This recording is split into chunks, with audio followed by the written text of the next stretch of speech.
They say your past defines you. That's a lie. Your past doesn't define you. It refines you. Welcome to the Mile Marker Mindset Podcast, where real stories meet real change. Hosted by Mark Keith, a voice forged by the miles and refined by the mindset. Shift your mindset. Shift your life. Let's go to work. Hey, welcome back. This is the Mile Marker Mindset Podcast. As always, I'm your host, Mark Keith. With me again is my guest, Julie Stevens. I had her on a couple episodes ago to talk a bit about her career and her transition to not being a divorce lawyer anymore. We had a really good talk. This is the second of several episodes we'll be doing. Julie, good morning.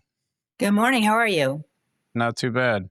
Good. Just enjoying living down here in the South. You got a nice warm day today in South Carolina. How's the weather down there in Florida? Same. It's 85 and sunny. Florida's always like that. Well, it is Florida. So either that or raining, right? For a little bit. This year's been a good year for us. I'm taking it. That's good.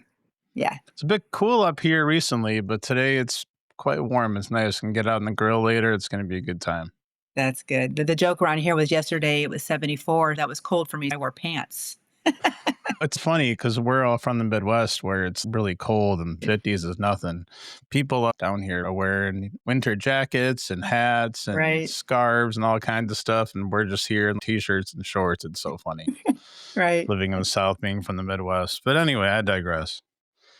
Let's dive on in. If you recall our last conversation, you mentioned something really important that we didn't quite get to on the air. Do you remember what that was? Yes, I do. One thing that I see often is that dealing with emotional abuse, if you have to suffer that from somebody else, I think that it's very common for the recipient of being emotionally abused that the abuser will say things like, I was good this afternoon, but they forget that they may have emotionally abused all day long. And I really take issue with that personally because I really liken emotional abuse to every kind of other abuse out there. But when you look at it from a different metaphor, I think it helps people who emotionally abuse people understand their actions a little bit better.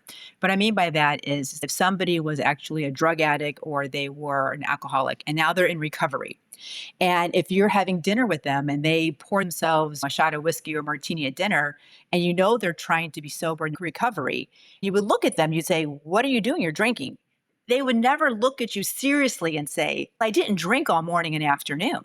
The same thing goes with abuse, is that a lot of times the abuser will say, why are you still upset? Why are you still mad? I was good during dinner. And they forget how they may have isolated them. They may have said something that hurt their feelings. They may have gaslit them all day long. And the abuser tries to deflect. And they try to say, it's not that bad because I'm being nice now. You should be an amazing recipient of my joke and you should be all happy with me right now. And they don't realize the lingering effects of that. And that's why I look at emotional abuse. I think metaphors can really help people who are abusing to understand their behavior a little bit better. That's really interesting. I think that's something not a lot of people think of in terms of, I was good the rest of the day. It's kind of like a child. I've been good all day, so that entitles me. And there's the word entitled. That's a big one. A lot of people feel entitled because there's no accountability. Lack of one, I think, leads to the other. But exactly. You have a situation where go ahead. Sorry. The deflection is such an important part of the situation. I think that if you're going to continue to deflect, then you're never taking that accountability that you talk about. And it really, what it does is it makes the other person question themselves even more. It's a way of gaslighting without saying too much. You can gaslight just through your behaviors too. And I think that's important for everybody on both sides of that coin to see it that. And then that also eventually, not only you get the entitlement and lack of accountability, but also leads to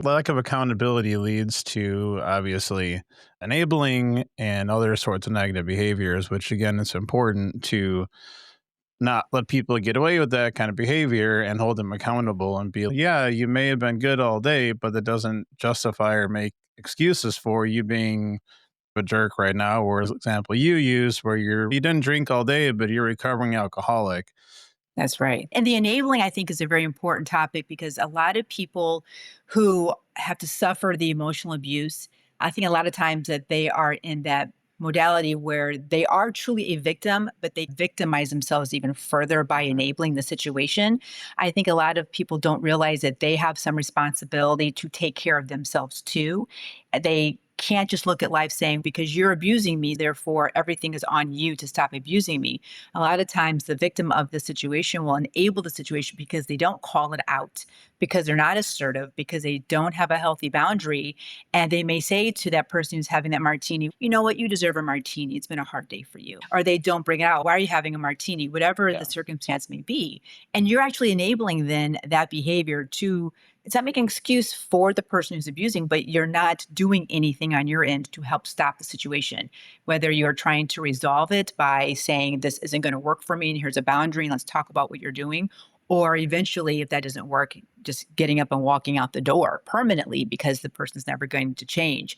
But just sitting there and taking it over and over again and not doing something about it, you are enabling it. It's not pointing the finger at you, but you have to recognize that there's a role in this by you as well. Sure. Do you think there's a relationship between accountability, enablement, and entitlement? The way I see it, where lack of accountability leads to you enabling someone to do something, then they become entitled and thinking it's okay because then you hold them accountable and it goes in the circle. Would you agree with That's that? right. Yeah. And once you actually have the guts to hold somebody accountable for something that's been damaging you, the other person literally is like, what are you talking about? Because they've been doing this all along and they really never thought it was a bad thing. And once you finally have the guts to stand up to it, that is a whole different situation possibility, because the person who is a gaslighter or maybe narcissistic, what is going on? Their world is getting rocked because nobody ever holds them accountable. Mhm. People just put up with a narcissist and they don't say, I can't be around you anymore. You're unhealthy for me. They just put up with it. A lot of Yeah. people put up with narcissists. And then when you have that boundary, now you're the bad person. You're the wrong one because you've chosen not to enable anymore. And that could be very difficult. I truly believe that if you have hit the wall and you're like, I can't do this anymore. I want to hold this person accountable. I want to show them I have a healthy boundary and I want to resolve this kind of situation. In my opinion, you should do a lot of research and a lot of self-help or go to therapists and understand how to bring that about and how to stay strong. Because once you open up that door, oftentimes that narcissist or that gaslighter, then they can become even more damaging to you because you're taking control away from them that they've always had over you. And they don't ever want to lose that control. You should prepare yourself on how to do it in a proper manner. That's true. Narcissism, one of the biggest parts of it is control. You're absolutely right on that front. Also, when people think of accountability, it's usually a negative connotation to it, which it can, certainly. I also think it has to do with support. For example, if you're trying to hold your partner accountable for trying to recover from being an alcoholic, holding them accountable is also being supportive. You're not going to be drinking. You're not going to be doing things that would trigger them. I hate that word triggering, but it's relevant here. Where it triggers them to want to have a drink, put them in a situation where they used to drink. You may have to sacrifice a bit also to hold them accountable by finding different ways to be supportive. A lot of people don't say that, Mark. I'm so glad you brought that up. Actually, that is an excellent point. Just to bring it to current events, I just watched the movie 2 days ago, The Smashing Machine with Dwayne Johnson. There was a situation where he was addicted to opiates and he is trying to get clean finally because the girlfriend is the one who's saying, you can't do this anymore. You have to get clean. So he gets clean. He goes to rehab and he tries really hard to stay clean. And within a week, I think it is, of him coming back from rehab, she's out having margaritas, getting drunk with her girlfriend. And she's so hungover that she sleeps in all day while he's making his protein drink because obviously he's into fitness and so forth. And Right. she's taking Tylenol like candy because she's trying to prevent a hangover from happening. And there are many scenes in that movie about how she is not supporting him. He's like, how hard is this for me? I was addicted to opiates. He was shooting up. And that's a very hard recovery, as you could imagine. And she's out partying and she never saw it. She never saw her issue with the situation and thought that he was the one who was being a big baby about the whole thing. And so that's bring it to a relationship without the drugs or the alcohol and the emotional abuse. And it's the exact same thing. If somebody is trying their hardest and they were good for 8 hours and they have a slip up and they do something that's not they're not self-regulating, or they do something emotionally abusive to you, and you're going to take a step back on occasion. It's not an overnight switch that you can flip on something like this. And if you just immediately attack the person, it's not going to help the situation at all. If you are really concerned that they slipped up, then you just calmly say, hey, I know there's going to be slip ups. And in my opinion, I think this was a slip up, and I'm comfortable right now. Do you want to talk about what I'm experiencing, or do you need some time to think about it yourself? And we can come back to this in an hour or so. You need to have that kind of regulation, kind of a talk, and deal with it. And I'm not saying that you don't get to experience the pain of being gaslit again. You do.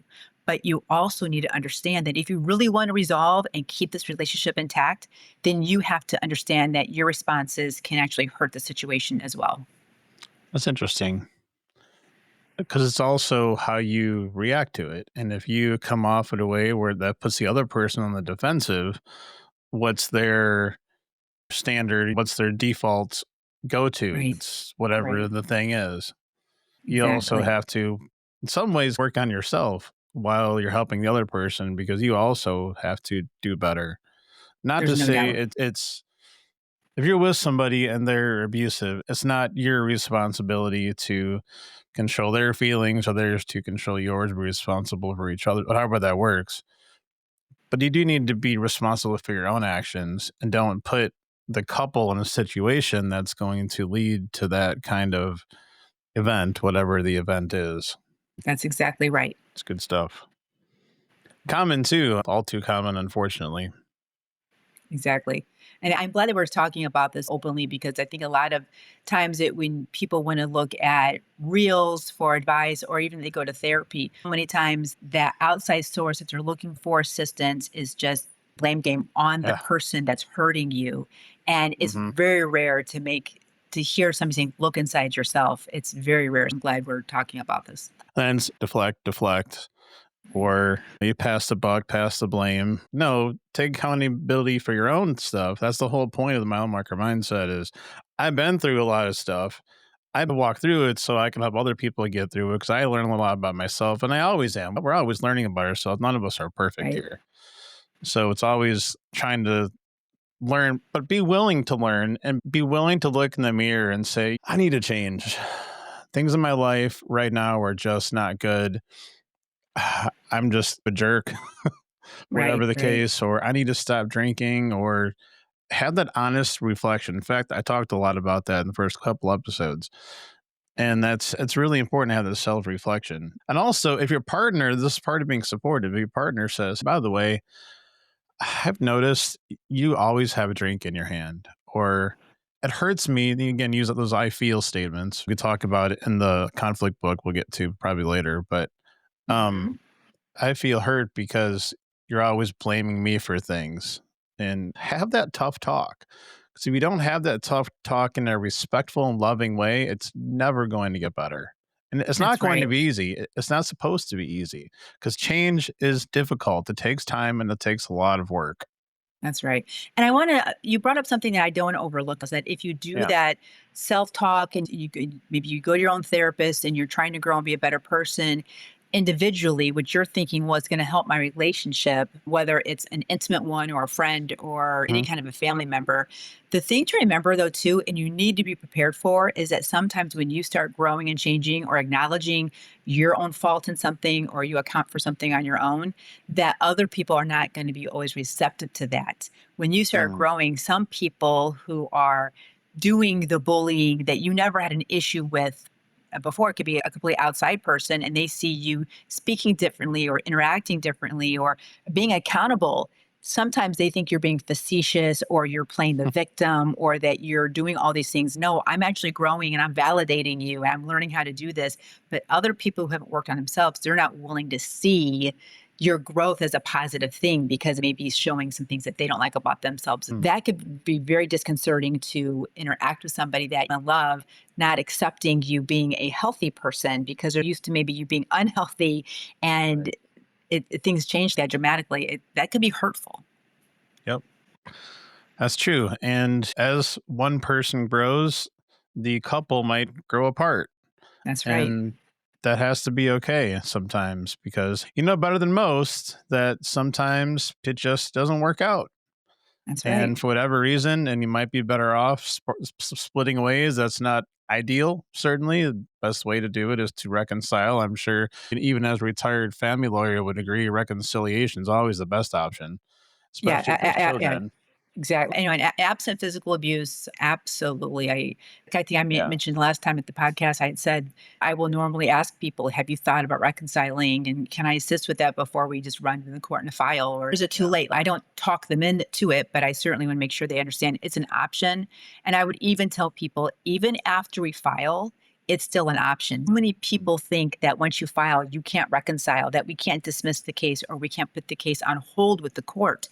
And we can actually. We even have this quasi in Indiana where I practice. It doesn't really exist, but the courts know what you're talking about when you say, Judge, we want to put this on the reconciliation docket. And the judge knows that buzzword means we're just going to set it for status 6, 9 months down the road. We're not going to push discovery. We're not going to push hearing dates. Hmm. We're just going to let them deal with their own thing. And then if it doesn't work out, you can always get back to the court system if you need to. Yeah, we always let them know it's always an option. Did you have a lot of marriages that were reconciled, that were saved? I did. I never kept track of how many, but I would say Hmm. on average, every year of my practice, I don't recall it happening too much when I worked in a law firm for 15 years, but when I was on my own for 11 years, I definitely saw at least one or two a year would reconcile. And the way they would reconcile would either be after the divorce was filed and they end up getting back together again. We would wait about a year and then we would dismiss the cause of action. I had some of those, unfortunately, though, seek my services out again a couple years later. Say we tried, but it didn't work out. But at least you really tried, which that's a success too. The trying is a success, even if it fails. Does that make sense? Yes. And because I think some people throw in the towel way too early.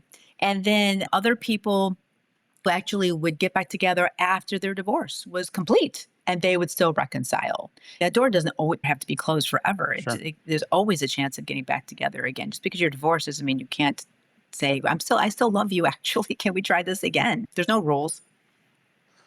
There's a Judaism that comes to mind here where a great woman once told us that you have to acknowledge the instance of divorce in a marriage so you can know how to prevent it. That's right. And then it's That's something exact- that stuck with us here since you told Megan that. And Yes. it's true. You have to know it's an option so you can work backwards to prevent it. That's right. And what I always find a little crazy is that many of us have divorce in our immediate family. And yet, when we get with somebody new, we act it can never happen. It's very illogical. And a lot of Yes. times people say, I just want to be happy and just be in love. That's great. But we have to be logical too. That puppy dog feeling does wear off eventually, and you That's got to right. figure out That's what's right. left. Yep. Yep. As far as change, though, one of the things I've learned too is that you're not going to change until your desire to change is greater than your desire to remain the same. And that's in healthy eating, drinking, your relationships. If you don't see there's a problem, you aren't going to change. That change has to be for yourself, not anybody else. It can have a positive benefit on your relationship or your friendship or with your children or your dog or your workplace, whatever the case is. But if that change isn't just to start with for yourself, and I think that has to be for selfish reasons to start with, because if it's not, you eventually always default to the person that you were. If it's That's not right. a true, intrinsic, deep down change, it's just simply not going to last. That's why many couples are in this cycle. It really is almost the same fight every single time. It could start from a different subject, but it really is the same fight because you fall into those patterns. And you're right. If you don't take a step back and say, I'm going to change and grow, that part could even just be, I'm going to learn how to communicate differently. I don't like saying fight fair because everything doesn't have to be a fight. That's a pet peeve of mine. Just because I bring Why does something that up, sound it's not familiar? a fight. But this bothered me when this happened. And the person says, I don't want to fight.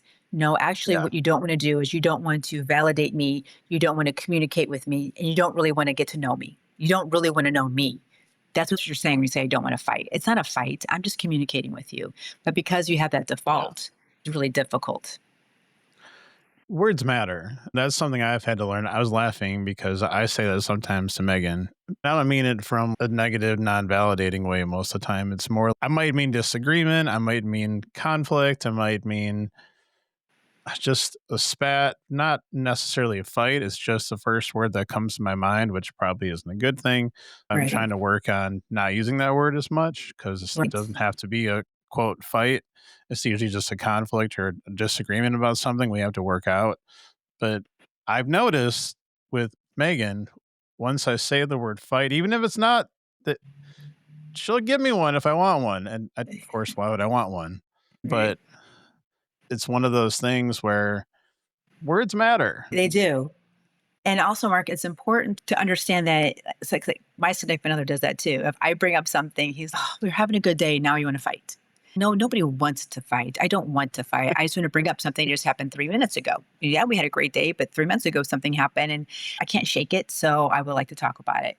And that's the proper way to think about it. But there are times, though, if somebody says to me, oh, so you want to fight? Using that trigger word, I immediately go into, in my head, you never listen to me. It's not a fight. And I start getting all ramped up on the word and no longer on the one issue that I wanted to talk about. We have these side fights when we could have just been talking about the one thing. And again, that's recognizing, wait a minute, they just used the wrong word. Just say, that's not the word that we should be talking about. Let's still focus on what I brought up. And I've been bringing up side fights a lot. We're doing a side fight. We're doing a side fight. There's no room for side fights. So Right. you have to be really cognizant of that because if you're not, you True. will go down. Lawyers call them slippery slopes. If you bring up, we will go down slippery slopes. And an hour later, you go, what were we even talking about an hour ago? And we're all ramped up and we're sweaty and we're not liking each other. What did we do? That has no place in life or love. That's right. Nothing got accomplished except for now I don't like you and I don't want to hug you right now. It boggles the mind, but a lot of people don't look at it that way. And I think if everybody would just look at it that way, there'd be a lot less negative conflict in relationships. Sure. You mentioned side fights, and that's a good thing to bring up too, because what happens when tempers flare up? Again, this is why we're working on that conflict book to try and mitigate some of this. But like you said, fighting fairly in a matter of speaking. Don't go yelling at somebody. Don't go cussing them out because then, once again, what are you fighting about? Oh, you called me this and that word and you're screaming at me and throwing stuff or whatever kind of craziness is going on, carrying on. Stop, take Right. a pause, take a beat, walk away from the situation, hang up the phone. Don't hang up on somebody. Just say, hey, I need to cool off. Give me a half hour. I'll call you back. Whatever the case is, don't let it elevate to that point. De-escalate. Don't elevate. I think it's important to remind somebody that I'm being very vulnerable and it's taking a lot of guts for me to bring this up. And please do not trample on my vulnerability. And I would ask for you to be vulnerable with me as well. I think there is a lack of vulnerability in a lot of relationships. And I think that's why you get on side fights. And I think that's why you cycle the same fight over and over again, because I don't think people find vulnerability as precious as it really is, because that's your true self. No matter how scary it is, it's a precious thing to be vulnerable in a relationship. And Yep. I think both people need to do that and welcome it. And I think it can bring you closer. I'm going off on a side note here, but I've started something recently with my significant other where I found these reels on Instagram and they're from all different sources. I can't point to one, but there are 5 to 15 questions to ask your partner. And we'll take turns going. We've only done it twice so far. And some are really deep and some are just cute and flirty and fun. Yeah. And we're careful. We're not going to bring up a deep one an hour before we're going to go out and have a date. That doesn't make any sense. Let's do a flirty one 2 hours before we go out. I haven't done this one yet with him, but I can remember one of the questions are, what was one outfit that I wore on a date where you said, wow, and then you make a mental note of that. He liked when I wore my hair this way, or he liked when I did that. I'm going to put that aside and remember it. So then when I go out on a date 2 weeks from now, I'm going to dress like that for you. And that shows him she listened to me. She knows what I like. And it's okay. People think I'm not going to give in. I'm me. I'm my own person. No, you're in a relationship. There's nothing wrong with making the other person happy and doing something as long as it's a healthy thing. There's no reason why you say, he liked that sweater, I'm going to wear it again. Or he likes it when my hair's straight versus curly, I'm going to wear it straight tonight. We're learning how to be more vulnerable with each other and being real honest and just show you that result after the first time we did that. And we did a hard one first, a hard deep, really digging. And we sat crisscross applesauce and little kids, and we just face to face and we talked to each other. And he looked at me, and after 3 years, he said, "I've never felt closer to you." I get tingles just hearing that when I say it out loud to myself. And that's something that we said we're going to do a couple times a week from here on out, because you learn about each That's other great. that way. Yeah. It's awesome. We mentioned vulnerability. And guys, I'm talking to you here. Yes, you have feelings. You don't have to have feelings in public, but your wife, your girlfriend, your kids, they know you have emotions and have feelings. Even if just you show them to your spouse, that's okay. You still have them. You still need to be vulnerable at some point to have a good relationship. You can act all macho and tough all you want, but you still have feelings. It's just the way Yeah. it is. Yeah, a lot of women, we have bunko night and we have wine night, we have girls' weekends, and we practice sharing emotions. We Mm. text each other now, "Hey, what are you doing?" We text each other, "I had a bad day today. I had a bad week this week." And I called my best friend. She was there for me 3 days in a row. And I was vulnerable with her. If she agreed with me, she told me. And if she didn't, she told me that too. But a lot of men don't do that yet. They may golf, but are they vulnerable on the golf course, or are they focused on their golf game and they're talking about jokes and things? I'm not sure they're vulnerable on a golf course. Where women, we may go on a wine weekend and we sit and we talk. And I think it's more acceptable for us to be vulnerable. But I think men need to learn to find resources and support groups, talk with each other. But I agree with you. I think generally men don't do that. I can tell you most conversation men amongst men is you're talking trash. There's a lot of Right. smack talk going on. That's most of it. Not all of it, but that's a good majority of it. Sometimes Mhm. you get down in the weeds depending on who it is. I know some people I can get deeper with, but generally when just guys amongst guys, you're I don't think surface level, but you're mostly talking trash. Right. And if I could add something to that too, I agree with you that a guy will have a ride or die best friend. If they're having a bad day, they can call that person up and talk to Yeah. them. And that's fantastic. But the thing that I think that women are good at is that we even do that on good days. We can talk to each other about good things too. We can have a regular day. We could be on our girls' weekend and talk about the things that we like in our life and things we don't like. We can talk about girlfriends, and we can talk about anything, and it's not filling the air because we practice at it. I think that men should talk about good things in their life too, not when they're down and out. Because then it's easier to cross that bridge when you need it. Or complaining about your wife or about work. I hate to say it, but stereotypes do come from they're based on truth, right? Hmm. Talk about deeper stuff. It's okay. And Yeah. also be willing to talk to your spouse. Your spouse should be your best friend. And if you can't tell your spouse anything, then I think you really got to figure out what's going on in your own relationship because that's the one person in the world you should be able to tell anything to. Right. Yeah, they should have your back. And that's where, if I could circle back to those questions, that's a really good way to practice talking to your spouse Yeah. when you bring it up when things are at peace, there's no conflict happening, and it's just really getting to know each other. And that's really good practice for sure. Yeah, we do some of those too. Megan likes to send them to me in Instagram or whatever. Hmm. Yeah, some of Good. them are kind of fun. Yep. One thing that I think pops up in all this is relationship patterns. What's one pattern or maybe a case that you've encountered that really opened your eyes to some of the really hard truths of relationships? One comes to mind, and obviously, almost every case is conflictual. It's rare to have two people who just say, "We just fell out of love and we already have our agreement how we're dividing everything. And we're going to share the kids freely. We're actually going to live on the same block and the kids can go back and forth." When that happens, I literally go, "Who are you?" And I'm in love with you. That's amazing. But most are, 99% are very conflictual. Yeah. But Nope. one of the hardest cases is actually one of the most recent ones right before I retired.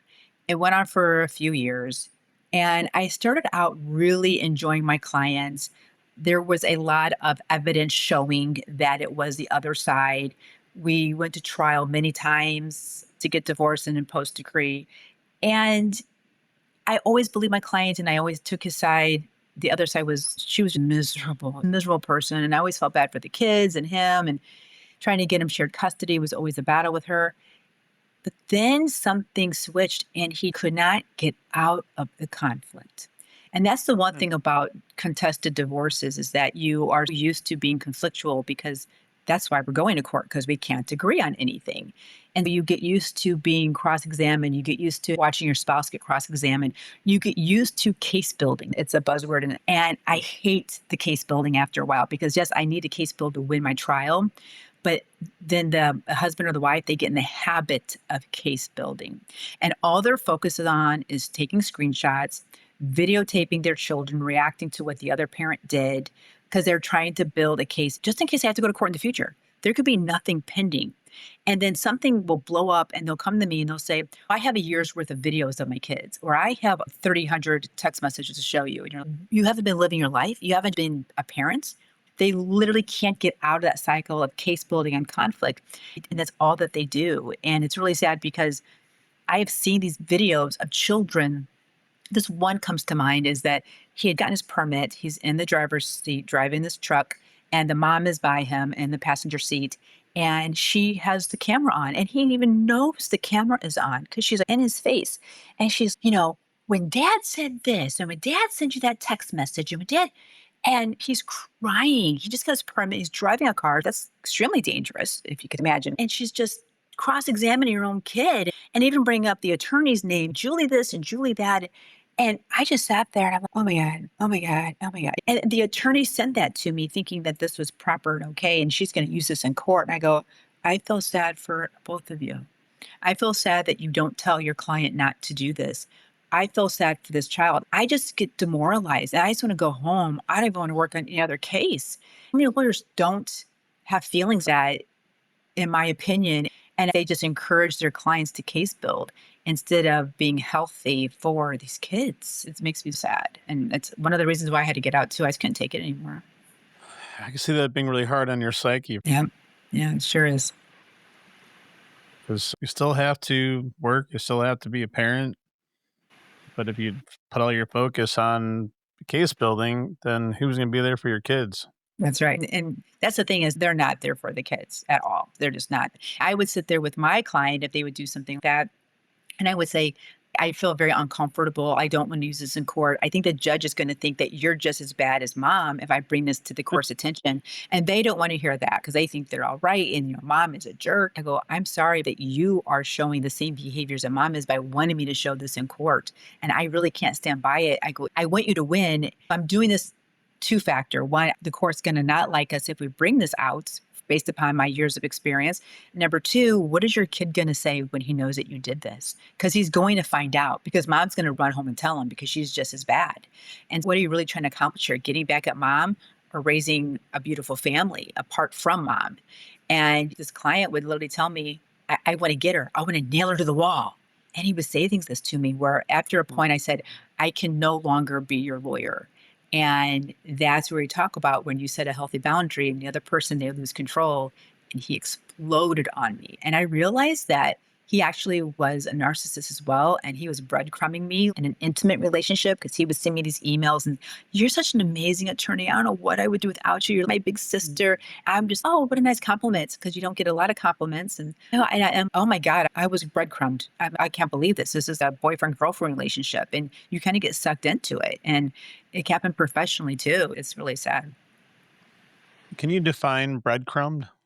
What that means? Yes. Breadcrumb goes with love bombing. It's in the beginning of a relationship. And usually people who do it are narcissists.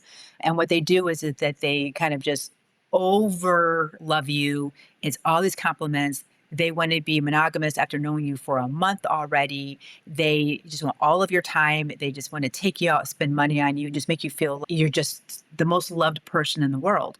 And the saying goes is that, so I don't know how this happens, but many narcissists seem to attract like a magnet people who had their own child trauma, that they had to be the parent in their own home. They didn't get love and attention as a child. And that love bombing works on them. And so they find each other. And so you go, oh my God, no one's ever loved me like this before. I never felt like this. This is the first time in my life. This is fantastic. So you get sucked into it. And as soon as you say, you're the one for me, then they flip on you. And the love bombing stops. Then they realize, oh, now she's getting mad, so I'll breadcrumb her. I'll just put a little bit of crumbs out there. I won't give her the whole slice of bread, just little crumbs. So she knows I'm still interested in you. You get a little bit. It's like drugs. You get a little bit. That dopamine hits. Okay, I got a little bit. He still likes me. And then something bad happens. And then you're like, oh my God, I'm going to cry. And he doesn't want to see you cry. So it gives you a little less of a breadcrumb, but it's still a little something there. And it literally is like you got to keep taking more and more drugs to get the high when you an IV kind of a drug user. It's the exact same thing. It feeds your dopamine and it changes your entire brain chemistry. And he loves me because he said he'll do something for me, even though he was mean to me for 2 weeks. It's a psychological warfare on you is really what it is. Yeah, it sounds bad. Yeah, it Especially coming is. from It the is. client, I could see that being a problem, especially Yeah. once you realize that you're like, "Whoa, wait a minute." Yeah. I was me like, what just happened here? I'm not going to put up with this anymore. I'm going to fire you. I can't be your lawyer anymore. Are most people typically receptive when you have a client and you notice some narcissistic emotional abuse tendencies and you're like, "Hey, I've noticed that you have some of these traits similar to your significant other. Maybe you should work on this or that." Are they usually receptive? Obviously, I don't have the credentials to diagnose anybody as that, but if, from my opinion, I think they're narcissistic. Usually, a true narcissist is not going to recognize that language coming from you. I think you should go to therapy. I've seen the exact same behaviors in you that you see in your ex-wife. Aren't receptive because they can't see it at all. But somebody who is not narcissistic, but they are just caught up in the conflict and the battle of divorce, I would say it's maybe only 30%. It's still not a high percentage that they'll see it. The one thing I did see was after everything was done and they don't have young children to fight about, and they just have the finances, it's divided and they're done, Mhm. that I would sometimes get an email from them a year or two later and they would say, now that I've been able to take a step back from it, I heard you back then. I wasn't willing to listen to you and do anything about it, but now I see what you were saying. And now things are going really well. And I've been to therapy and I've changed the way I parent my child. But it's very rare to get that immediate positive response from people. Yeah. Wow.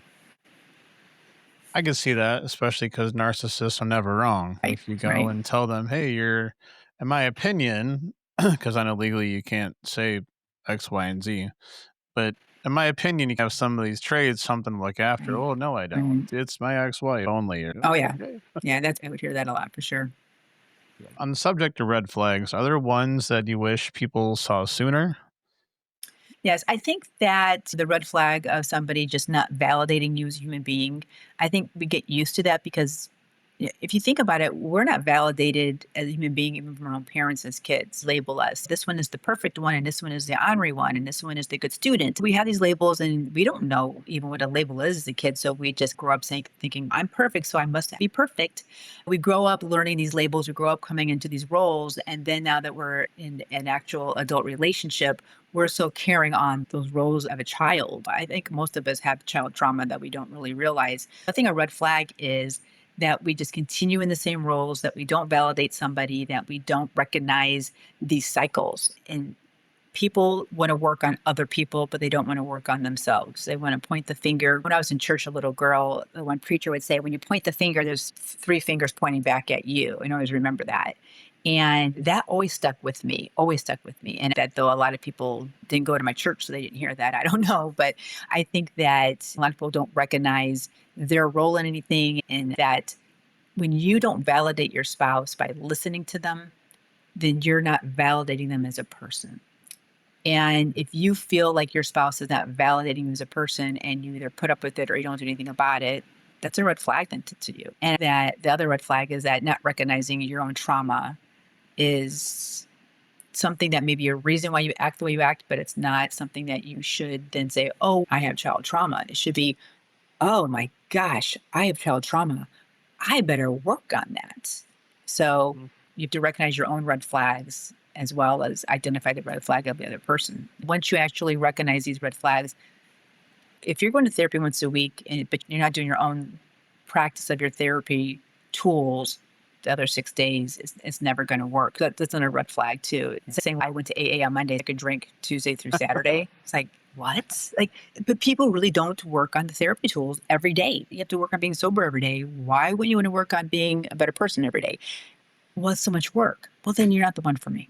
I have to tell you got to work on it every day, or you're never going to stop this behavior. I think another excuse goes back to what we talked about a little bit earlier is if you're in denial or if you're blaming something else. Oh, I'm the way I am because I had really bad parents or because I had a rough upbringing or because I've been in 15 bad relationships. Start taking responsibility for your own life. Stop using your past as a crutch. Right. It only holds you down as long as you let it hold you down. Right. And once you realize, okay, you had a tough childhood. Who hasn't? We all have a story. That's part of the whole thing with the mile marker mindset. We all have a story to tell, and a lot of them are pretty similar. Right. But use it as something to refine you, not to define you. Again, going back to one of the core things of mile marker mindset. If I could add to that, I love how you call it, don't use it as a crutch. Let's actually think about real crutches, okay, or a cast on your leg. And as long as you're going to carry this physical burden with you all the time, you're always going to be reminded of it. You're never going to step out of it, and you're always relying upon it. I think that's really important. I like that metaphor a lot. I think that what people need to do is say, I can identify my trauma, but I'm not going to have these crutches in my armpits and then they're going to hurt me and I got to put towels on them. And I think that if we instead say, I had this happen, I'm not going to let it show how I parent my kids, and I'm not going to treat my spouse the way my mother and father treated each other. Right. It can almost be a gift in a sense once you identify it because it's already happened. You can complain about it all you want. Why not say it's a gift to know what I don't want to do? It's a gift to say I'm not going to be that person anymore, or I don't want to emulate what they did. I want to raise my kids differently. And I know how to be a more healthy person because I don't want to have my kid have that same trauma. And trust me, they're going to have another one because there's something that you're going to do that your parents didn't do, that you are going to do to your kids. It's inevitable. But at least let's not give them new trauma and bring in your trauma on them too. But the thing is, your past is already set. It's done. You can't do anything to change it, but you can make it refine you, learning from it, learning from your parents' mistakes. And that's one of the biggest things of mile marker mindset is make your past refine you, not define you. Is use all those things. You had bad parents or bad childhood. That's all in the past. Use that as a filter, as something to refine you into something better because you're not stuck in the past. The past itself is done, but you're not. That's right.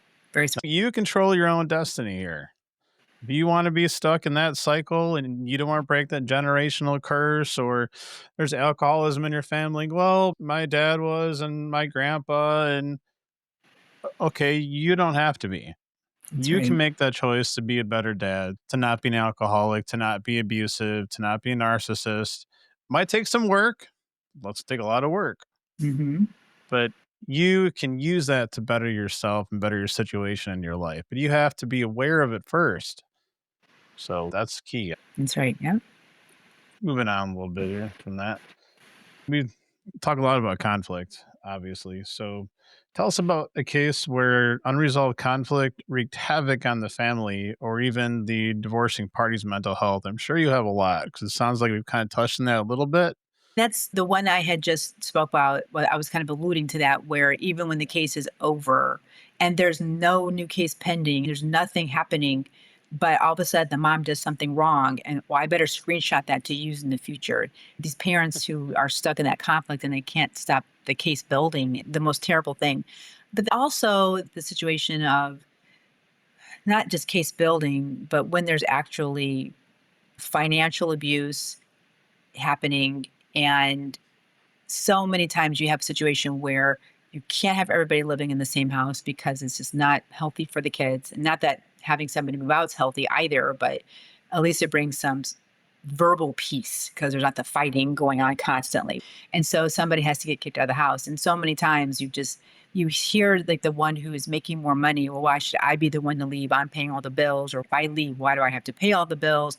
And it's like, wait a minute, you paid the bills as of yesterday. Why would you not pay the bills anymore just because you filed? What happened? You took care of your family for the past 10 years, and now because you're divorced, you can't take care of your family for 6 more months until the case is over. You had an agreement that she was going to work part-time at IHOP because you wanted her there to pick up the kids from school when they're sick, and you wanted her to be the assistant coach for soccer and the Girl Scout mom. You wanted that all along, but now you're getting divorced, and all of a sudden she has to make $300K a year. That's going to happen overnight. The thing is this. When I would be representing the higher wage earner, because sometimes it's women too, so I don't want to be specific on sex. I would sit them down and say, okay, wait a minute. When you act like that, when you say that, and that you want to go to court and fight about how much money you want to give to your wife and your children or your husband and your children to help support them just until the divorce is over, it's just temporary maintenance. Think of what your kids are getting out of that. I would have that case where mom doesn't work at all and she just does charity work, but she does charity work because they don't need her income. And they made that agreement as a family a long time ago. And I see what you're doing is that you're invalidating the mother's role of parenting to these children. You're saying because she's not making money, therefore she's less of a human being. She doesn't need help. You're invalidating her existence, basically, of something that you actually helped create. And I always would try to say that to these parents. Let's look at it from the kids, because I grew up that. Let's think about that. What is your child going to think of you 20 years later when they remember that daddy didn't want to give us $1,000 a month to help pay towards our groceries and our school clothes and our haircuts and buy birthday presents for our friend if they had a birthday party? What are your kids going to think of you? You're so mad at mom that you would rather punish them financially. That kind of conflict is just so damaging to the children more than to the mom. It's so sad. It's so sad. And I would always say to so many of my clients, let's fast forward 20 years. Now your kids are 29 years old and they're raising kids. Would you want them to do that to your grandkids? Would you want them to do that to your daughter-in-law? Do you want them to remember this is your legacy? Think about it. And gosh darn it, half of them would be like, I don't care. I hate her. And that's Wow, okay. really? We're going to court. I can only do so much. I'm not your therapist. I'm not your best friend. I can just put some words of wisdom out there. But if you don't want to follow them, fine. We're going to court. And that's your legacy. You've chosen your own legacy. It's not my fault. Yeah. I don't care Yeah. about how my kids are when they're older and my Going to perceive grandkids, me. what Right. their family is. Yeah. Or even, God forbid, they get a divorce. Do you want your son to act like you or your Right. daughter to act like you? Right. Right. I don't care. Wow. Yeah. I know. That's sad. I know. I always think that we should live our lives as to what is our legacy. When we pass away, we all want people to say, oh, they were a great friend. They were a great parent. They were a great support. Well, then you have to do it. You can't just say the words, I was this person. You actually have to do it. Man, that's really hard to believe that people would just be like, you know what? I don't care how my kids are when they're older in their marriages. They want to be a jerk to their spouse. I'm being, that's all right. I'm good with it. Right. Wow. And if I could just get a little tangent on that, I was just telling my boyfriend this story on a walk the other day about when elderly people get divorced. And this story I remember as well. And it always made me just gave me this heartwarming feeling. I had this settlement conference and they were 79 or 80 when they were getting divorced. And we were at a settlement conference and we were just dividing property, no minor children. And the wife wanted X amount of extra dollars for something. And I am the advocate for my client. And I'm like, absolutely not. You're getting more than 50%. You're going to be okay. And now you're just digging. And I'm being adversarial, which is part of my job. And my client, this southerly gentleman who was from Missouri and he was a high school teacher, retired for many years. And he puts his hand on my arm and he says, this sweetest southern accent. He always reminded me of my dad. And he goes, you know what, Julia? I call me Julia. You know what, Julia? He goes, we've been married a long time and she needs this money for this. It was a voluntary medical cosmetic procedure. He goes, she needs this money and it's not going to change my lifestyle. I just want to sit on a dock in Florida and fish the rest of my life until I die. And I maybe only have about 10 years left if I'm lucky. And if this little bit of extra money makes her happy so she can go date, because it's my fault we're getting divorced because I just want to go to Florida and fish and she doesn't. And I'm the one who filed. And so you know what? She wants to maybe get all pretty and she wants to maybe meet somebody who can make her happy. It's the least I can do. And I just said, You are such a beautiful soul. But people don't think like that in divorce. It's so rare. I said, you're living an amazing legacy. It's fantastic. And it made me feel loved. And I said, sounds good to me. Let's do it. I just thought that was fantastic. That's awesome. Yeah. There's something to be said about treating the situation, even in a divorce, like an adult, not acting like a child in some ways. And what I mean by that is, if it's not meant to be, if you can't make each other happy, whatever the case, even if you're not in a marriage, you're just dating somebody, it's not working out, you have to be, I think, willing to acknowledge that, you know what, it's not working out. And just like the story you just told, if I can't make you happy, somebody else probably can. What do you wish more couples understood about what makes relationships work in your experience from all kinds of seeing people at their worst? They seem obvious, but it's that listening and it's that validating and being true to yourself, but also being true to the relationship is what makes things work. If we're fake or phony or we do something because we think we have to do it or we're checking out the box, it is very different than saying she likes to have her back rubbed every night, so I'm going to rub her back. That's different than saying if I don't rub her back, she's going to be mad at me, so I better check off the box. So many people, I think they check off the box and then the relationship is no longer, it's just not real anymore. It's this fake facade thing that people do. Same. It should be more natural and be like, yeah, I don't want her back, but it makes her feel good to rub her back. So I'm going to do it for her rather than if I don't do it. And then they get anxiety and stress over it. I don't think that should happen. The checking off the box, like, okay, I did. So I'm a good boyfriend today or I'm a good girlfriend today. And that's not love. And that doesn't make the other person feel like they're loved at all. Those So eggshells too, you mentioned before. If I don't do this, then I'm exactly. gonna break an eggshell. Yeah, exactly right. I think that tiptoeing around people is something that we should not be doing. I think that being true to yourself, though, I've had a lot of divorces where people always say, you've heard everything before. No, I haven't. And they tell me something, go, oh, yeah, I haven't heard this before. You're right.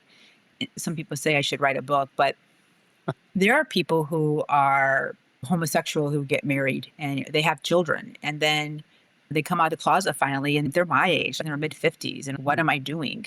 It makes me feel sad on so many levels. I feel sad for the person who felt they couldn't come out of the closet until they're in their mid 50s. They couldn't be their true self.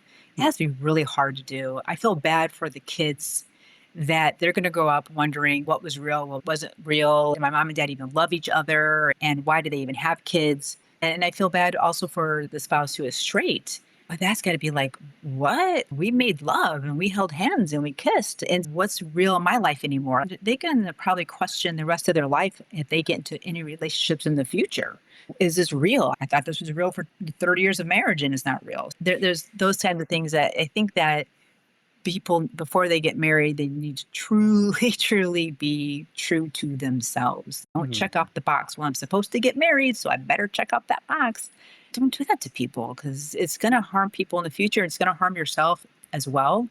And so I think that's something that's important to address. I've just seen so many people who are in these marriages that were just facades. I mean, I've even had polygamy cases, a few of those where you just sit back and you go, what? They had 2 or 3 spouses and they have kids in different states. I know that was legal. Yeah, it's not legal. No, it's not. Crime in Indiana, where I'm from. Definitely a crime, but people do it. I always felt bad that the person who's going through it and these kids who are going through that, and are they all going to be searching out a new relationship in the future potentially? Are they going to question everything? Are they going to think everything's a red flag? What's a red flag and what's not a red flag? And that's where a lot of self-growth and a lot of therapy is really important because you don't talk about these patterns. You don't want to carry just because I was duped for 30 years of marriage doesn't mean the next person I meet is going to dupe me too, but you're going to assume I'm going to be duped. And that's just how people are going to think about their life from now on. Now, what kind of role are you playing in your own life? Are you going to always be a victim? Or are you going to be like, no, that was them. That was not me. I'm not wrong for being duped. They duped me. Right. It's not my fault. I believed it. Like, what's wrong with me? I'm stupid. No, you're not stupid. Anybody would have thought the same thing. And you can't own the other person's persecution. You can't do it. You have to be able to say, this happened to me. I'm not a bad person. It happened to me and I can love again. I don't care what you want to do with your life, but don't ever say I can't love again because I'm going to be duped again or all men out there are evil, because now you're the red flag. Sure.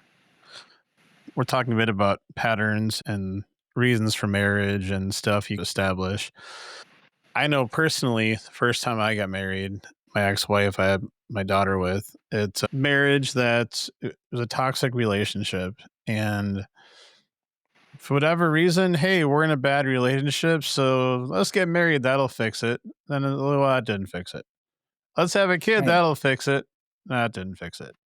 A lot of people thinking about patterns think marriage will do X, Y, and Z, and you have to do it for the right reasons. If you have kids or get married because you think it's going to solve something, it won't. In fact, you'll probably agree with this, it makes it a whole lot worse. That's right. That's exactly It right. emphasizes it exponentially more than fixing it. So before Right. you even consider having kids or getting married, fix your stuff the best you can before you take those permanent steps, at least for marriage. That's exactly right. And you can want to marry the person. You can say, I would love it if we can get married, but you also have to say, but now is not the time because we're not in a good spot to do this. And I hope one day we can get married, but right now is not smart to do that. That has to be definitely something. Be cognizant of those facts. But you're absolutely right. And it's because of social media. It's because of Walt Disney World movies and Hallmark Channel. We all think, oh, look at it's just happily ever after. And everyone has a script and they all say the right thing. Right? Exactly. And it's Christmas time and I'm going to get an engagement ring because it's Christmas time. It's like a very famous New York divorce lawyer who says, everyone says, I just got engaged. No one ever says, why? You say, congratulations. And if somebody said, why are you getting married? We would not like that person. We would be like, why would you ask that question? But he promotes, you should ask that question. Because if you don't have an answer for it right away, then you shouldn't be getting married. You should know why you're getting married. That's because I love him. It has to be something more than just that. And if somebody doesn't look at you and say, why are you getting married? And if you get offended by that, you got to really think, why are you offended by that? Because it's really a loving thing that somebody is saying to you before you step into that role. I know somebody comes to mind. I won't talk about their business here, obviously, but he's with somebody and they've been engaged for a long time and definitely have their issues. Again, not my place to talk about their stuff here, but it just, some things make you wonder, if you've been engaged for 8-10 years, what are you waiting for? Like, if you're not sure you want to marry that person, because I don't know, I'm 42 years old, you're probably a couple of years older than me. And like, why wait so long to marry somebody? If you're not sure after 10 years, if you want to marry somebody, I don't mean this in any kind of bad way, but crap or get off the pot, give somebody else a chance. Like, you know how many people are engaged for 8 or 10 years and they get married and they're divorced in 1 or 2 years? That is very common. Really? Very common. Where people will come in for their consults and I say, it was date of marriage and it'll be like 18 months ago. And I'm like, oh, we've been together though for 20 years. I'm like, excuse me? What? Wow. Yeah. And I go, for the first 18 years that you didn't break up, how were things then? Was it the marriage that made things go sour? Were you trying to fix something? What is it? And quite frankly, it's none of my business, but I'm an inquisitive person. I would ask those questions anyway. And I always find that very fascinating that they would be together. They would have 2 kids, had a home together. Deed is in both of their names. And they're like, let's get married. And the kids are 10 years old. Let's get married. And within a year or 2, they're getting divorced. Wow. Why? This is an expensive lesson. What did you learn from them, from that other people can apply? Because that's really interesting. Unfortunately, I don't know if I actually learned anything because I'm aware enough that people aren't always in tune with what's really going on, or they just tell me an answer that they want to tell me. And I never really bought what people told me. Oh, we just lost the spark. And I'm like, but 18 months ago you had the spark? What happened in 18 months? That doesn't make any sense to me. I don't think people really could tell me a true answer as to what happened. Personally, I think it's that they got married to fix a relationship. They knew it wasn't going to work. They thought, we had 2 kids, do the next logical step. How logical is that? It's illogical. That's what it is. Like, well, it just kind of makes sense. Been there. Yeah. Yep. To me, that's the real answer. They just thought it would fix what was going on, and they realized it wasn't going to. Yeah. With Megan, I waited a little while. I'm sure she's talked to you a bit about it, but I know I had a past of bad relationships. I have an ex-wife that was toxic. We talked about that. I wanted to make sure that I was in a good place and that we were in a good place. And that a lot of times when you're dating somebody, I think you meet their representative and you see the version, you see, like we talked about last episode that you and I had, you see their persona, you don't see the person. And I Right. think it takes 6 months, a year, maybe longer to see the real person. Once you see the real person and you are your true self to them, and maybe you never change. Megan always has been. She is who she is, and she's unapologetic about it. And Mm-hmm. obviously, I'm good with it, Right. and I love her for it. So it's one of those things where, I'm not saying rush into marriage. I'm not saying wait forever. I don't know how that timeline looks, but at some point, you got to know one way or the other where it's going, and then if you love someone, sometimes the best thing you do is let them go to find somebody else, just like that story you told about that older gentleman that Right. can find someone to make them happy. Because clearly, for whatever reason, it's not working out between the two of you, and that's okay. Yep. It has to be okay. Well, you can't control the other person. You can't make the other person love you, make the other person be a great person. We have no control over anybody else. Absolutely. We can't. Are there other common or surprising patterns that you witness in your legal career? Yeah, the most common thing is that people just lose their spark. And that's so common. And it really makes me sad because they don't fight to put the spark back. And that's something I never understood is if you just lost the spark, why aren't you trying to bring it back? And I would ask those questions. When was the last time you guys went on a date and got a babysitter? When was the last time you guys even went on a little vacation? When was the last time you had a picnic in your backyard? When was the last time you went to a baseball game? And they just look at me like deer in headlights. And I'm like, you haven't even tried to put the spark back. Do you even want to put the spark back? And I don't understand. We just don't even want to work anymore. There used to be a spark. You used to think each other was the most amazing person in the world, finding out that they're a narcissist or finding out that they're a physical abuser or they're a financial abuser or you didn't know that they had filed bankruptcy 2 times and they're bad with money and they're putting you to debt. Putting those things aside, just the spark, I'm like, you don't even want to try to put the spark back? That hurts deep for me that you don't want to try to put that spark back. And then other ones that's very common is there's always an option, unfortunately, nowadays. Back in the day, there really weren't options for people. You married somebody, that was your person, and you did what you had to do to have a good marriage. And nowadays, you can always say, I'm with you now, but I still remember those 2 people that I met on Tinder.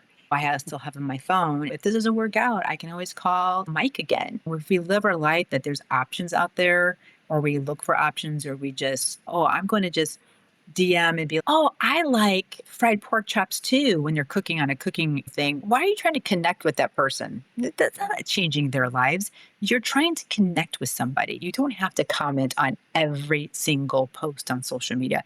You don't have to heart every single thing just because now that person knows, they noticed me, they liked me, and that can open up a dangerous door. Having all these options nowadays is a very common reason why there's so many divorces. It's out there. Again, it's really sad because we're not just seeing what's in our face and we're not trying to put the energy into what's in our face.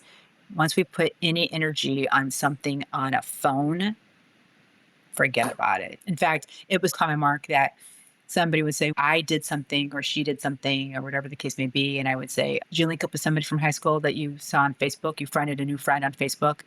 And 90% of the time, yep. You went to your high school reunion without your spouse, didn't you? Yep. It's unbelievable how often that happens. You mentioned something that's common here, being on your phone. And there's a lot of dating apps, like you said, Tinder and all the other 900 of them. In fact, Megan and I actually met on one of them, which is awesome. That worked out. Blessing. But a lot of people are married. For the record, I don't have any say one way or the other on this because this is being recorded, but a lot of people watch OnlyFans and people that are married. I've never been on it, for the record. Don't know anything about it, but I know that there are people that are supposedly there's not pornographic stuff, I guess. Yes. Then there's women cleaning their house and wearing or not wearing whatever. I don't know how it works. But Right. so if you're a man or a woman and you're giving attention to something on a screen, how can you give attention to your significant other? As especially it warps your mind because now you think about that person, not about the person that you married. That's So exactly right. it always strikes me as sad. I don't know if that's the right word. When someone's, oh, I've had friends that I've stopped talking to because we've fell apart over stuff like this because they're into that and they're claim they're happily married. Yet the next conversation, they're talking about some woman they follow on OnlyFans or something. And I'm like, Right. Right. what? It's like, no, she's good Right. with it. Okay. Not my life. Well, the new word now that's all over is micro cheating. I don't think I ever heard that word until a couple of years ago myself about micro cheating. And it's amazing how many people don't realize what comes under the label of micro cheating. When you say you are micro cheating on me, when you text an old girlfriend and even just say, I was at a restaurant and it reminded me of something, that's micro cheating. That's you're trying to connect still with somebody that you used to see naked and you shouldn't be seen naked anymore. You're saying, I still want to be relevant in your life. That's cheating.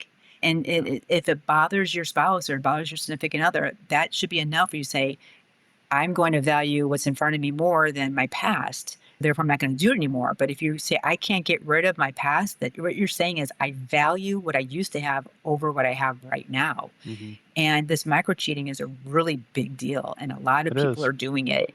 And that they have to be told that it's wrong or it's micro cheating blows my mind.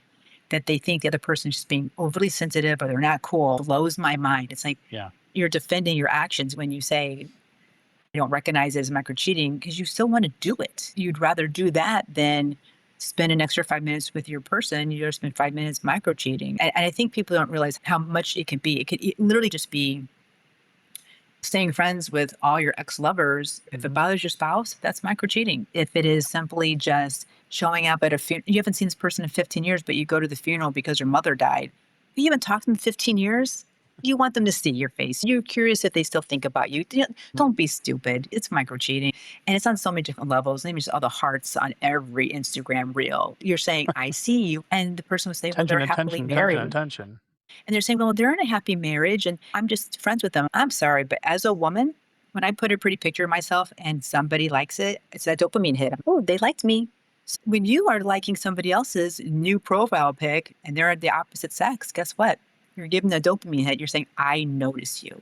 Yep. And if your spouse has no problem with it, that's great. But if your spouse has a problem with that, then just don't do it. It's like, why is that more important than validating? It doesn't matter why they do or why they have a problem with it. If they do, that's it. You got a problem with it? Done. Right. So. And it's the old litmus test, I think, used to be if it's something that you think would bother your spouse or something you can't tell them, it's probably wrong. Right. But in the case of, I mentioned my now old friend about when he goes on OnlyFans, supposedly his wife's good with it or watches it too. Again, no judgment. I'm not saying it's right or wrong. It's not for me to decide. It's, again, not my life. But my opinion on it is I think it's wrong. And I think watching stuff like that won't get you anywhere in life, for the record. But if you're going to watch that stuff, I don't see that being good for a relationship long term. Because, again, where's your head when you're with your spouse? You're thinking about that girl you watched cleaning her cabinets or doing whatever, or that man doing whatever, and you're not thinking about the person you're with. And that's a problem. My opinion on it is, this is my opinion. If you seek that out or you feel you need it, then what you have in your own home is not enough. Yes. Because if what you had in your own home was enough, you don't need to have outside stimulus. And if you need outside stimulus, then there's something deeper going on in your home and you need to fix it or you leave each other. Mm-hmm. So many. We talked a lot about relationships and bad stuff in relationships and red flags and patterns and all kinds of stuff like that, which is all very useful. But if someone's listening right now and they're like, I get all that stuff's negative and you shouldn't be doing this and that, totally understand that. What are some practical things we could tell the listeners that are some common how to avoid some of these pitfalls and maybe steps somebody can take if they're feeling stuck or scared, or just some practical things they can do if they're feeling trapped or unsure about things. How can we help people move forward here? And even spotting red flags, because we Right. touched on all that stuff. What I think that people need to do is identify the issue. And if it's not an issue that they're bringing to the table, it's the other party, the relationship is bringing it to the table, they need to identify and talk to their person in a not a confrontational way, but just say, I'm not feeling as in love with you as I used to be, or I don't feel as cared for as I need to be cared for. And this is why I feel that way. And what can we do? Do you acknowledge that I have some validation in my feelings? And what do you want to do about it? Do we go to therapy? Do we go to individual therapy? Do we do individual and group therapy? You journal about things. Sometimes it's good just to talk to your best friend or your girlfriends and just say, hey, I'm having these thoughts. Do you guys recognize anything when we're all together, as when we all go out as couples? Do you think I'm jumping the gun? We don't want to be told that we're too sensitive because that's gaslighting, but sometimes we are. We have to identify. Sometimes we are the red flag ourselves. Sometimes we do make much to do about nothing. Sometimes it's good to get that feedback, saying, I'm feeling this way. What do you guys think? And be completely honest with your friends. So if you're going to go to your friends, journaling is obviously very important too. It helps you self-regulate. It helps you identify things. And I said before, journaling for me is very important because I can journal something that upset me. And then sometimes if it's not a crisis kind of a situation, I'll look at it a couple of days later to say, do I still think it's necessary to bring this up to my partner? And I'll go, no, no, it didn't change my life. I still love them. It's not a big deal. I'll just delete the whole journal entry. I think journaling can be really helpful to give yourself some feedback as well. I think that if you don't do those things, if you just sit and tell that person, then you're as to blame for the relationship ending as the person who's treating you poorly potentially. Oh, have you heard of at some point, everyone's always blamed the person who escapes a relationship, but they don't look at the 1,000 cuts that may have led to it. They don't look at what you did as a symptom of what they've been going through for a decade potentially. Those 1,000 cuts get wiped under the table, unfortunately. They just do. And you have to take a stand. And if the person says, I don't care, I'm not going to change, or I'm not going to validate you, then that's when you make your decision of what you want to do. Do you want to be stuck in this, or do you need to leave the marriage? And that's the pitfall would be doing nothing is the pitfall. And to stand up for yourself, you got to stand up for the relationship. Absolutely. And one thing with that we keep mentioning is talking to your friends. We talked about it with vulnerability and this and that. And one of the things I've learned is, is it smart for an recovering alcoholic to talk to other alcoholics about not being an alcoholic? Case in point is, if you're talking to somebody the same stage of life that you're in that hasn't been through it yet, this is where the mile marker mindset coaching comes in, where I've been through a lot of this stuff and I can help you through it because I've been through it and I've gotten through it. I got to help you get there. And again, milemarkermindset.com/coaching, or email me at coaching@milemarkermindset.com. You go to your friends that's also maybe a bad relationship. You go to someone that's drinking a lot for advice on stopping drinking, or your buddy that has 4 divorces for relationship advice. Be careful who you're talking to, because if you're talking to somebody in the same spot that you're in, you're not helping yourself. While it's important to vent, I think, to people that are close to you, maybe friends, girlfriends, other family members, that's great. But if it's somebody that hasn't been through what you've been through, or is going through the same thing that you're going through, or they are an alcoholic in this example, maybe heed your audience a bit and be careful who you tell what, because they might not give you good advice because they're going through the same exact thing that you're going through. Right. That's something Right. I've learned you really got to be careful about. Right. And to add to that is that you can talk to those people in the same Of situation that course. you're in, because sometimes they're also the only people who can understand what you're going through. This is where the self work comes in, because you have to be able to identify if somebody says something to you. You have to have your alarm system. This isn't Yep. helping. They're actually damning me, or they're condemning me. They're not just there to support me, or they're giving me bad Right. advice. And if you're not aware, if you don't do the self work at the same time, concurrently with everything else that you're trying to do. And the thing that Right. people tend to do is that this goes with the whole Google algorithm. If I Google what plant Yeah. should I buy in Florida, it's going to Florida plants. If you put it in Chicago, it's going to give you plants that will stand up to bad weather. The algorithm knows everything about you. Or I've been Googling, do I really love my boyfriend? And Instagram, oh, guess what? Every single reel is going to be whether you should love your boyfriend or not. It's not going to show me recipes anymore for about 2 weeks. It's the algorithm. So it's the same kind of thing when you're speaking with somebody, is that or if you go to a therapist, there could be a therapist where they feed into that negativity, or they tell you what you want to hear, not what you need to hear. It's more bad after bad. And so many people who are going through a divorce will go to a therapist who will tell them what they want to hear, or they placate the victimhood, or they say, the person was such a terrible person to you, I feel bad for you. They're acting like a friend or a neighbor rather than a therapist, saying, hey, wake up, there's 1,000 cuts. You both have work to do. So you got to be aware of not just your phone algorithm, but your social algorithm too. Where are you seeking advice from? Because if you're going to seek it just to get what you want to hear, you ain't doing nothing. It's like, it's confirmation bias. Yeah, exactly.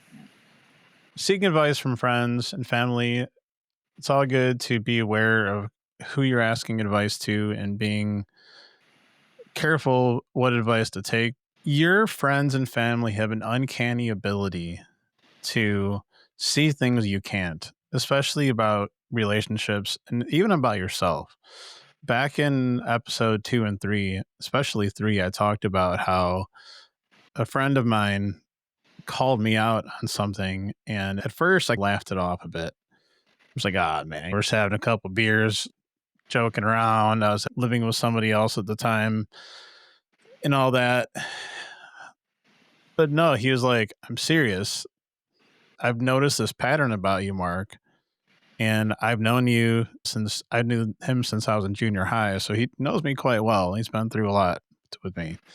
And so he's like, no, Mark, this is really an issue here. I'm being serious. I had to be open and willing to listen and take that constructive criticism. And first of all, he did it in a way that was productive. And I was also open to listening to the advice.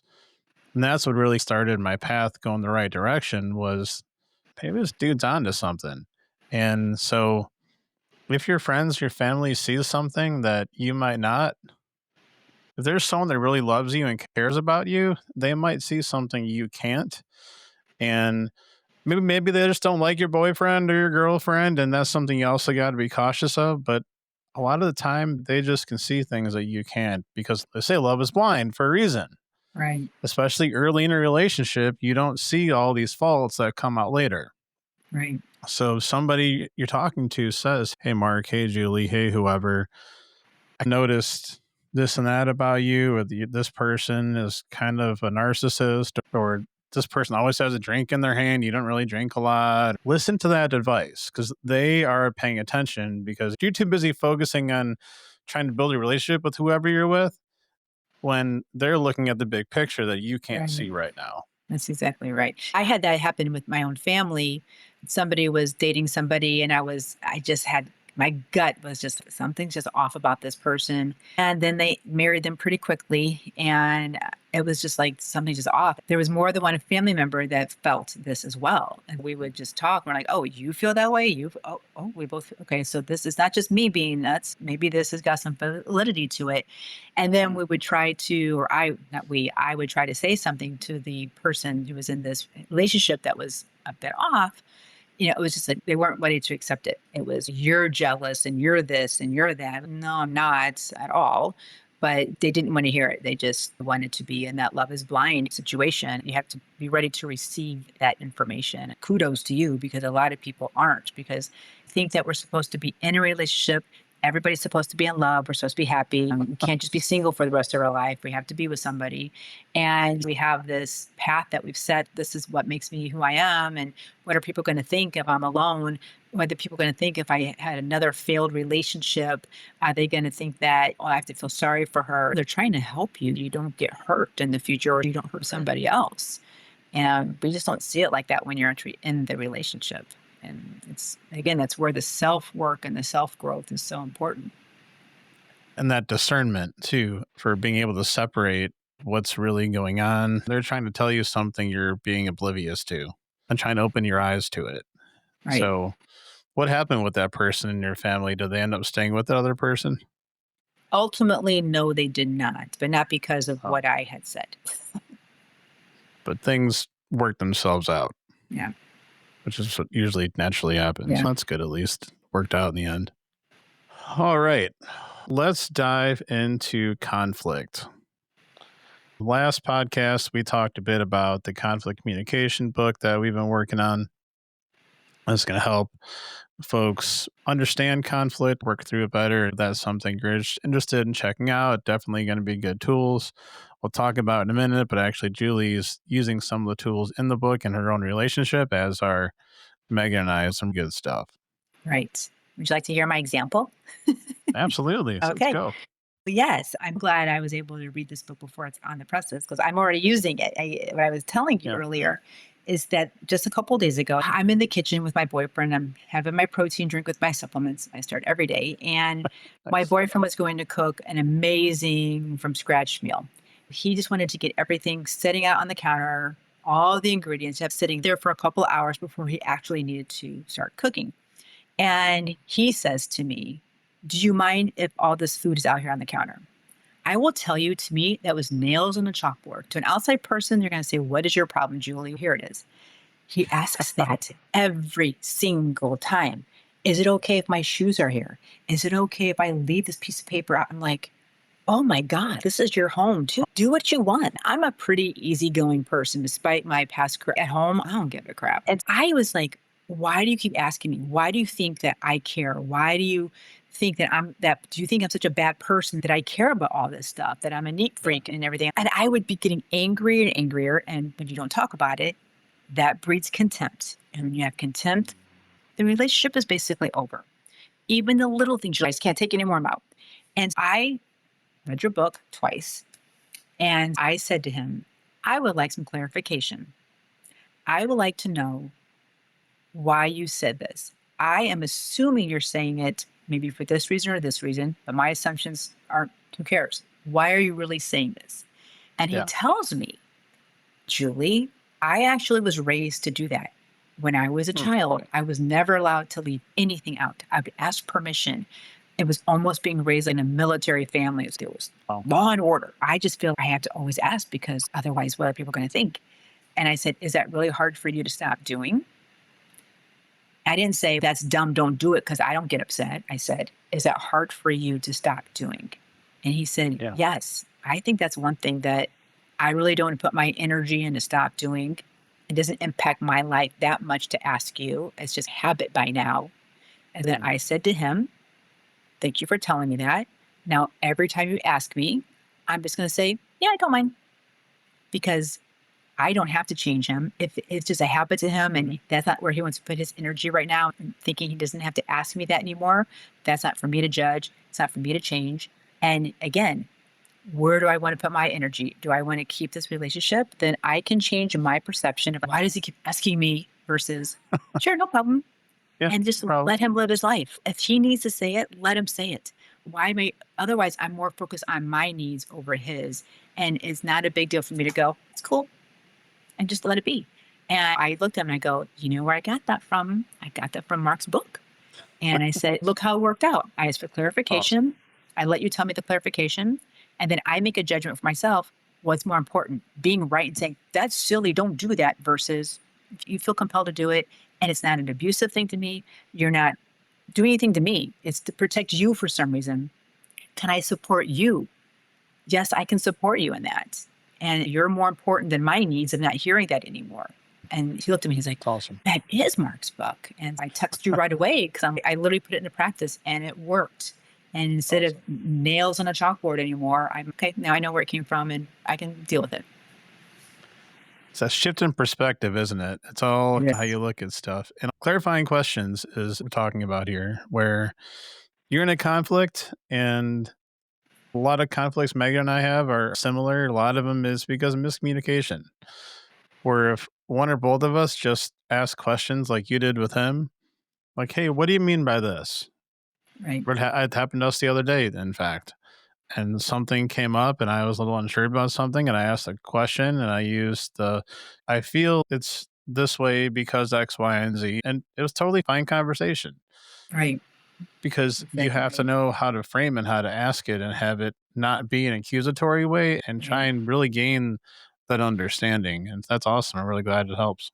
A lot of times I think that we tend to pick fights with people and we need just to clarify things instead. And then going Yes. off of how we started this conversation today, Mark, is that when somebody is growing and they're applying tools, there isn't a Mhm. conflict and we don't have contempt Right. escalating, the other person has to be willing to say, thank you for doing that versus there's got to be something underlying there. You're trying to trick me, or I still want to talk about it for 3 more hours. Right. The other person to be willing to be like, oh, we're just going to put it to bed. We don't have to talk about it anymore. When you are in a cycle of fighting a lot, that's a big change. That's a big Yeah. change to say, oh, you don't want to talk about this for 2 hours? No, I don't need to. Whoa, yeah, because they're like, well, maybe I could just find out something else to figure about. No, let's just continue to watch the movie. It's all good. That's a big change for certain people. You realize, That's right. do I actually get energy of picking fights, or do I want to choose of energy from just being cordial and respectful? It's a big shift you have to get used to. Something else too important that you mentioned that I want people to note here is you said, in addition to clarifying questions, you said, I took into account what he needs more than what I need, what his feelings are more than what I need. To me, it's not a big deal. I was looking at it the wrong way, and I can now support him knowing that's what's best for him. And I think a big part of this is Yes, you have to be willing, just let it go. It's like exactly. the 5 minute, 5 year rule or something like that. It's not going to matter in Right. 5 years. It's probably not going to matter in 5 minutes. Just let it go. Exactly. That's something that actually Megan and I sometimes talk about too, where it's something's happening and she thinks there's more underlying to it. And that's literally it. It just Yeah. is what it is. Right. Right. To me, my mindset generally is I tell my kids this too. You did whatever you did. We talked about apology last episode. Apologize and have action behind, not just words, not just placating, actual apology. Figure out what you did wrong. Let's come up with a plan to make it right. Don't do it again. And then it's over. Let's not keep beating the dead horse. It's over. Let's move on. And they're always like, well, what do you mean it's over? I'm like, what's more to say? It happened. You own it. You apologized for it. You made it right. We're working on it not happening again. It's over. It doesn't have to be that difficult. And to add on that too, I think that a lot of times, and there's scientific proof of this, is that if somebody just repeats themselves over and over again, they keep saying what's bothering them over and over again, it loses its importance. It loses the ability to convey your underlying sentiment to the person. It's And interesting. when you say, I said my piece and I don't need to have a 2 hour fight, it's one of those things where people are like, what are you talking about? You don't want to keep fighting. No, I don't. I just wanted to say it. And I think when the other person maybe wants to continue to talk about it, is because then they can deflect, they can defend, they don't have to sit with it. And I think if you're just like, I don't need to have a 2 hour fight, then that person has to sit with what you said. And that means they have to think about what you did or said. And that's hard for a lot of people. I think they would rather stir things up because then it's going to be a side fight. They're going to blame you for something. They're going to be able to deflect. And then it's like, well, I did nothing wrong Change the because look what you're doing conversation. now. Change the subject. Yeah, exactly right. Sometimes it's better to say it and let them sit with it. It's actually something that Megan and I talk about too in episode 4 when I had her on the show. Yeah, stick to whatever your point is, say what needs to be said, and move on. Right. There's no Right. point letting the conversation go here and go there. Because again, if somebody cusses you out, what do you end up fighting about? Not Right. the initial problem. Right. Exactly. Whatever the side conversations are, like Yeah. you said, the side fights. You don't need those. Resolve the initial issue and then let's move on. Life goes Right. on. It's not that big of a deal. You're in the heat of the moment. Things are getting escalated. What are some ways to de-escalate when things get ugly, when tempers get risen, when things get heated? What are ways to bring down the temperature a little bit? My advice on that is they're so simple that it seems almost silly that we have to say them out loud. But the good thing about them is they're simple. They should be easy to remember and to put into place. I'm going to put the positive spin on it. And that is breathe. So many times we don't breathe. If we would, and I don't mean breathe while we're talking, shut up and breathe. Breathe. And if that means Shut up. you have to shut up and breathe. And if you have to walk around the couch 3 times, you have to go outside and get some fresh air in your lungs and expand your belly, breathe. I know that even if you're still upset, but even though you still need to talk about the issue that is on the table, if you would stop, shut up, and breathe, that when you come back to talk, even if it's just 30 seconds later, you're going to speak in a completely different tone of voice. You're not going to speak like you're trying to antagonize somebody. You're not going to be their adversary. You're just going to speak your own truth without hurting someone else's feelings. And I think it's the very first step that people need to de-escalate. And nobody does that, in my opinion, that I am aware of. I even don't do it all the time. I've been doing it more and more lately. But you just need to shut up and breathe. And I think that's a big difference. Stay on topic. And if that even means having notes or a phone and write out your own prompt of, I'm unhappy because of this. And then, okay, you have it up. Hey, boyfriend, this is bothering me when this happened. And then when they go off on a tangent or there's a defensive tactic, whatever the case would be, you have your phone up. No, I'm sorry. I was talking about this. Here's my phone. We're only going to talk about this. And if you have something you want to talk about, then make a note. And tomorrow we could talk about your thing. But today we're going to talk about my thing. Stay organized. Have an outline. I think that's really important. And it's easy and simple to do, but it's something that we don't do as a society, is just shut up. Whether it's politicians, whether it's even certain therapists, whether it's your best friend, people just don't shut up. We talk too much. And it's funny to say that on a podcast that we talk too much, but we do. We talk too much and we don't listen enough and we don't breathe enough. And I really think if we can remember that, it would be a very different circumstance most of the time. I know it's not always going to work, but to me, I think it's very helpful. And I think if people could just remember that, it will definitely help. Certainly communicating boundaries and needs helps. And I think once we put the communication book out, we're going to have a little notebook to help people organize their thoughts, because I think a lot of the time people in the moment don't really know how to organize and don't really know what to say. So just like helped you guys out and it helps us out, I think it's going to help a lot of people out having those prompts, even for the little notebook to say, all right, let's stay on topic. This is what's bothering me. So let's talk about this. I think it's be good to have that guidance. Exactly. And then to wrap this up with being a former family law attorney, housing conflict as well, there's lots of ways lawyers are taught in my county how to de-escalate. Now, do courts enforce that? I don't think so. So I can't remember how long ago, but it was a long time ago, more than 11 years ago. There was somebody who had come up with this thing and they wanted to have lawyers actually just communicate more with each other, learn how to communicate better with each other, and try to resolve things before it got crazy in the courtroom, to try to change how we see the courtroom practice actually. And that's when our rules changed. We never do plaintiff and defendant. For family law where I work, it was petitioner and respondent. It changed just to mother, father, husband, and wife, or wife, or husband and husband, mother and mother. And it wasn't like I'm suing you and it's me versus you. It was like, no, it's mom and dad on the caption. So that was the first way of looking at things, how we can de-escalate and how we can resolve conflict. Just how do we identify each other? That was very important. And then another rule that we had to do, and it was part of our local rules for Lake County, is that we had to have mandatory settlement conferences. That you didn't always have to go to mediation, but you have mandatory settlement conferences. And we would go to mediation a lot, which is very expensive and time consuming. And sometimes people didn't feel like they got heard, because sometimes the client's in a different room and the two attorneys are talking in private and the mediator's talking in private. And like, what's being said? What's going on? I think there's a lot of mistrust going on in some certain mediations, which I can totally respect and understand because they don't get the process. But these mandatory settlement conferences is just where the two parties to the case show up to their same room, as well as the two attorneys. So it's just the four of us. There's no mediator, there's no judge, there's nobody else in the room. And we would just talk just amongst the four of us in either law office. And my practice always was to, let's say that if you're my opposing attorney, Attorney Keith, and if I was in your office last week and we have another case this month, we would be in my office for the settlement conference this week. We kind of just do every other. So that way, even if the clients didn't know we were doing every other, we could tell them, because sometimes clients would even be like, why is that in their office? Oh my gosh, they're going to control the whole scenario. It's like, okay, it's just a room with chairs and a table. There's nothing, they don't get a leg up because it's in their office. I would explain to them. Turf.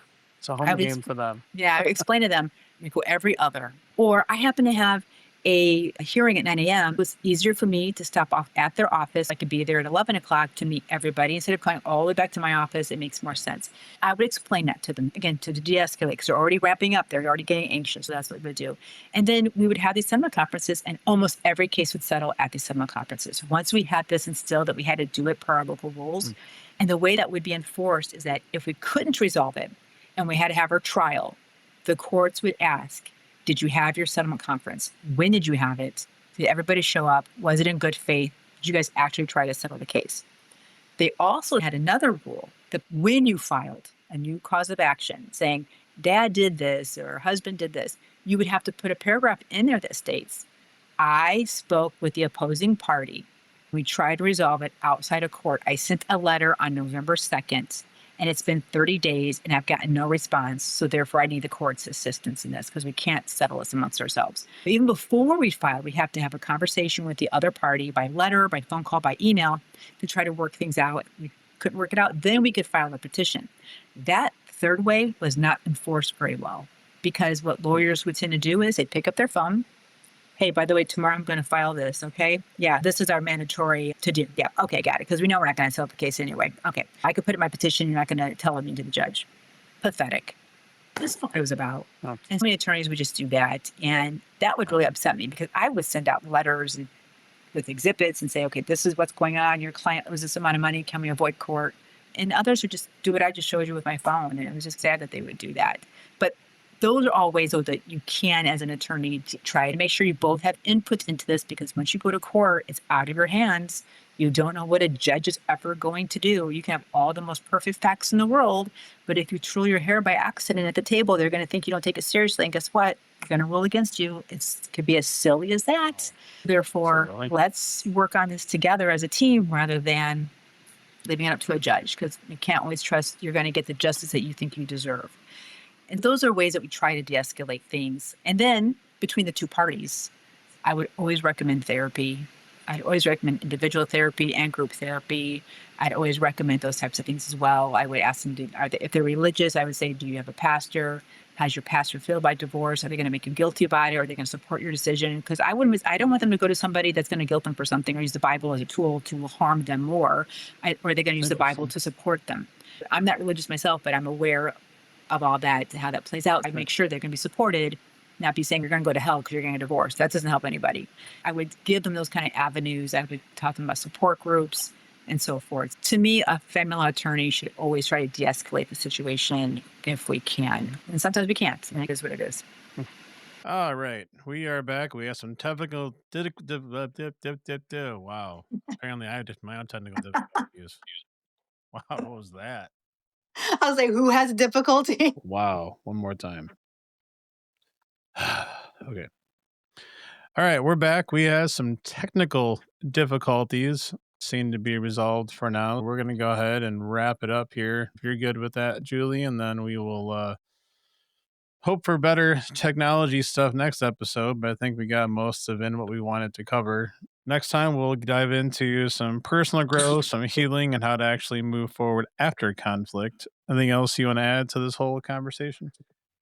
So there was one thing I wanted to add is we were talking earlier today about emotional abuse, and that is a lot of people just call it verbal or emotional abuse, but they don't understand it is a type of physical abuse as well. There may not be skin on skin contact, but an individual's physical makeup does change when they are consistently emotionally abused. I talked about the Cheerios example before, and it's the same thing where we have to understand that neurons are changing, our nervous system is changing every time there is an emotional abuse episode. And people start to they can have thinning hair because of it. They can have heart issues because of it. Their heart race, they're sweating, they're questioning themselves. The neuron pathways are changing. And I think that we don't take it as serious as we really should. We just say they'll get over it. It's just a word. And so, no, actually, you're changing my physical makeup. And for me to get rid of those negative items that have been occurring in my body because of the emotional and verbal abuse, I have to either get out of that situation or we have to change what's happening in this home or the workplace or whatever, the family dynamic. And I think a lot of people just say, oh, big deal that I called you this name, or big deal that I don't believe you, or just get over it. And they don't realize that there actually is a physical impact to being emotionally abused over and over again. So I think it's really important to remember as well.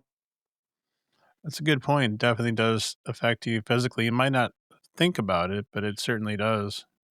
That added stress adds to health issues and everything else. It's true. It's a good point. Yes. The next time, like I said, we'll dig in a bit deeper and see how to move forward from it. If anybody has any questions or comments for Julie here, she can give you her opinions. Certainly no legal advice, but she can give you her opinion on some things.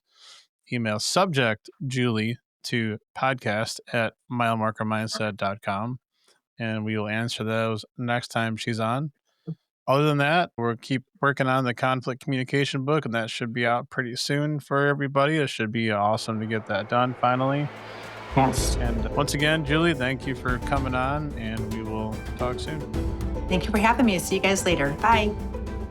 The Mile Marker Mindset podcast is for informational, inspirational, educational, and entertainment purposes only. This podcast is not a substitute for professional or clinical advice. If you are in crisis or need immediate help, please visit milemarkermindset.com/crisis or call 911.